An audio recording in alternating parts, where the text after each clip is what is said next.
starter med at tage påføringshandsken på. Åbner mudderen. Så gør jeg den lige lidt våd først. Og tager lidt af mudderet op.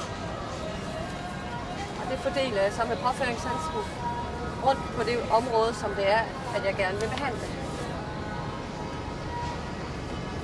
I det her tilfælde er det, at vi detoxer lige et enkelt ben.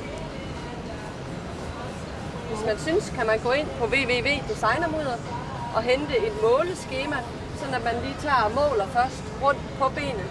Så man tager her midt på låret og lidt længere ned, og tager man hele benet, så tager man et mål hernede også.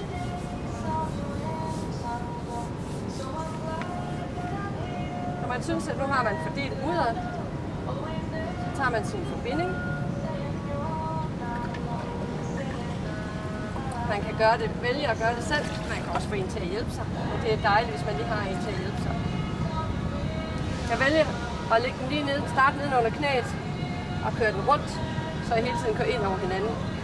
Ikke for stramt rundt om knæet, så vi lukker helt for blodtilførselen. Første omgang her kører jeg lige så stille. Bare lige så det shaper lidt. Og jeg kører rundt. Så jeg kører op om ballen. Og så trækker jeg lidt mere til.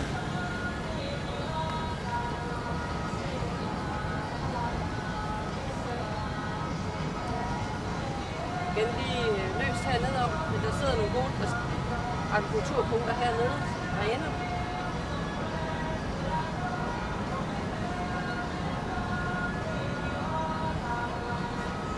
Sådan. Så, forbindingen sat på. Så tager jeg og finder et sted, hvor jeg kan sætte mig, for jeg skal have det her til at virke i en time. Så det medfølgende plastik tager jeg så enten og lægger på en stol, eller på en bænk, eller hvor jeg nu har tænkt mig at sætte mig. Nu er vi ude i varmen, så vi kan godt bare sætte os her.